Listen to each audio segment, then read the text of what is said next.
Welcome to the Fearful Fright series, where we will be reading with our favorite green ghoul, Grimmer. Now sit back and enjoy this twisted tale. Today our story is called Night Gnomes. The town of Willow Creek was quiet. It was the kind of town where nothing ever seemed to happen.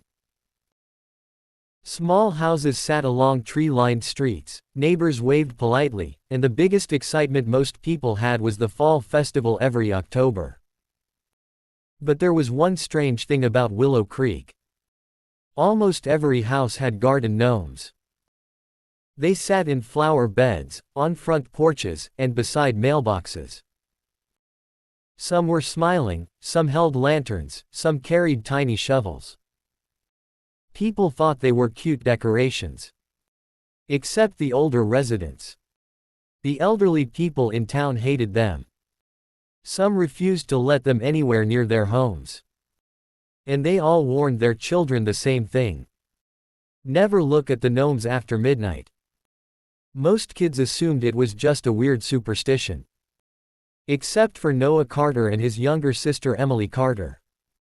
Because one night, they learned the truth. Noah was 12 years old. Emily was 8. They lived in a small blue house on Maple Street with their parents. In the front yard sat 3 garden gnomes. One held a fishing rod.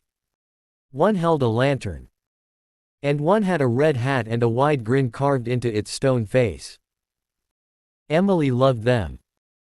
"They're adorable," she said one afternoon while watering the flowers. Noah rolled his eyes. "They're creepy." "They're not creepy. They look like tiny old men." Emily stuck out her tongue. "You're just scared." Noah crossed his arms. "I'm not scared of lawn decorations." Their grandmother, Grandma Ruth, was sitting on the porch. When she heard them talking, she suddenly looked uneasy. "Those things shouldn't be there," she muttered. Emily frowned. "Why not, Grandma?" Grandma Ruth stared at the gnomes for a long moment. Then she said something strange. "Because they move." Noah laughed. "They're statues." Grandma Ruth didn't laugh. Not after midnight. That night Noah couldn't stop thinking about what Grandma Ruth had said. They move. It was ridiculous. But still, something about the way she said it made his stomach feel uneasy. Around midnight he woke up. The house was quiet. Too quiet. Then he heard something. A faint scratching noise. Scritch, scritch, scritch. Noah sat up in bed. The sound was coming from outside his window. He slowly climbed out of bed and walked to the window. His room faced the front yard. Right where the 3 garden gnomes sat. Noah pulled back the curtain. And froze. The gnomes were gone. All 3 of them. The flower bed was empty. Noah whispered, "Emily." Then he heard something else. Little footsteps. Outside the house. Tap, tap, tap. Something moved past the window. Noah's heart began pounding. Slowly, he leaned closer to the glass. And that's when a face suddenly appeared outside. A gnome.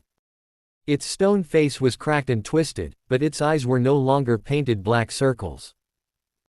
They were real. Glowing yellow. And the gnome was smiling. Noah jumped back. The gnome's tiny hand scraped against the window. Scrrrt. Then another face appeared. And another. Dozens of gnomes stood outside the house now. They were moving. Walking. Their stone bodies creaked with every step. One of them whispered in a raspy voice. "Children." Another answered. "Fresh children." Noah's stomach dropped. They're real. The gnomes slowly began climbing the walls of the house. Their small stone fingers dug into the wood siding. Scritch, scritch, Scritch. Noah ran to Emily's room. Emily, wake up. Emily groaned sleepily. What? The gnomes are moving. Emily blinked. That's not funny. Then something hit the window. Thud. Emily screamed.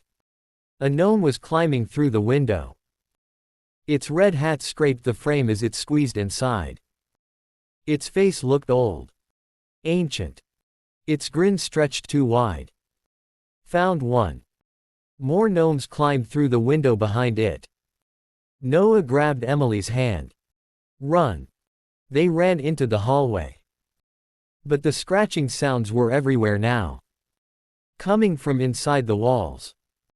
From the vents. From the ceiling. Little stone figures began crawling out of the darkness. Gnomes filled the house. Some carried tiny tools. Others dragged ropes. One of them laughed in a gravelly voice. Soon, more gnomes. Emily cried. What did they want? Noah suddenly remembered what Grandma Ruth had said earlier that day. Never look at them after midnight. But it was too late. The gnomes surrounded them. One of them stepped forward. It was larger than the others. Its beard was long and tangled. Its hat was black instead of red. And its glowing eyes were colder. The leader spoke slowly. We take the children, and they join us. Emily shook her head. No. The gnome lifted a tiny hammer. Stone by stone, bone by bone, you become like us. Noah shouted. Leave us alone. But suddenly something surprising happened. Grandma Ruth stepped into the hallway. Holding a flashlight. She shined it directly at the gnomes. Bright light filled the hallway. The gnomes shrieked. Light. They stumbled backward. Their stone bodies cracked slightly in the brightness. Grandma Ruth shouted. Kids, behind me. Noah and Emily ran to her. Grandma Ruth kept the flashlight pointed at the gnomes.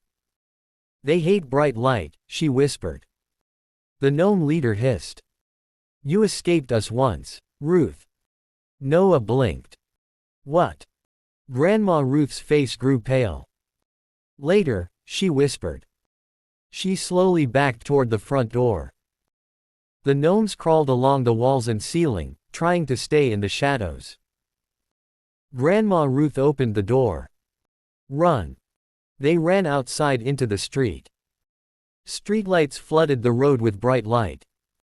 The gnomes stopped at the edge of the yard. They hissed angrily but wouldn't step into the light. The leader glared at Grandma Ruth. We will return. Then the gnomes slowly retreated into the darkness of the yard. Within seconds, they were gone. Back to their stone statues. Emily collapsed onto the sidewalk. Are we safe? Grandma Ruth nodded slowly. For now. Noah stared at her. You said you escaped them once. Grandma Ruth sighed heavily. Yes. She slowly rolled up the sleeve of her shirt. Noah and Emily both gasped. Because her arm was turning to stone. Gray cracks ran across her skin. Emily whispered. Grandma. Grandma Ruth's eyes filled with sadness. I was taken when I was a child, she said quietly. They tried to turn me into one of them. Noah asked. Then how did you escape? Grandma Ruth looked back at the yard. At the gnomes sitting perfectly still again. I escaped, before the transformation finished. Emily stared at her stone-covered arm. But it never stopped. Noah felt a chill run down his spine. Grandma Ruth slowly lowered her sleeve. One day, I'll become one of them. Emily hugged her tightly. But not tonight. Grandma Ruth smiled softly. No. But as they walked back into the house, Noah glanced toward the yard. And his heart nearly stopped. Because the 3 gnomes by the flower bed had changed. Before, there had been 3. Now, there were 4. And the newest one looked exactly like a little boy. Wearing a stone baseball cap. With No's face.